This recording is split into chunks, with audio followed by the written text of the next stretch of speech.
If you're moving to Spain as an expat, you could be paying over 50% tax, while another expat pays just 24%. Same country, same move, completely different taxes. And the difference? It can easily be tens of thousands per year. Let's make that real. If you earn $100,000 per year as a tax resident in Spain, you might pay around $45,000 to $50,000 in tax, depending on the region in Spain.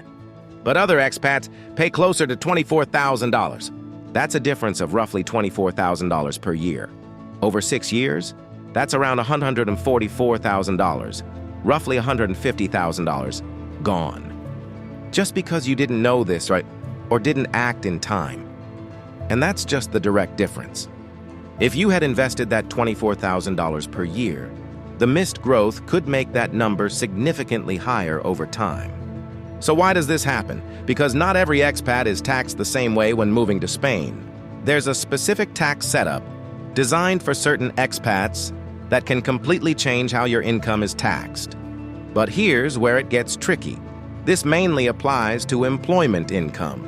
Other income, like dividends or business structures, may fall outside this. And under this setup, you're generally taxed differently on foreign income as well. So depending on how your income is structured, this can be far more or far less interesting than it first appears. That means things like, are you paid as an employee? Do you invoice through your own company? Or is your income coming from dividends or investments? Because those can all be taxed very differently. So what looks simple can get complex very quickly. And this is where many expats miss out. It's not automatic.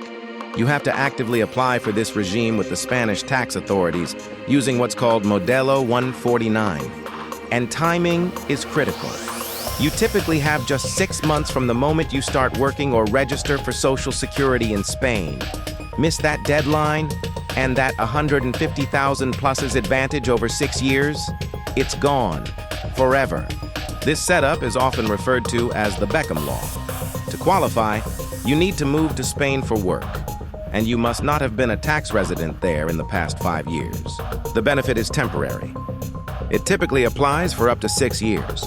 During that time, the 24% rate applies to employment income up to $600,000 per year. Above that, higher rates apply.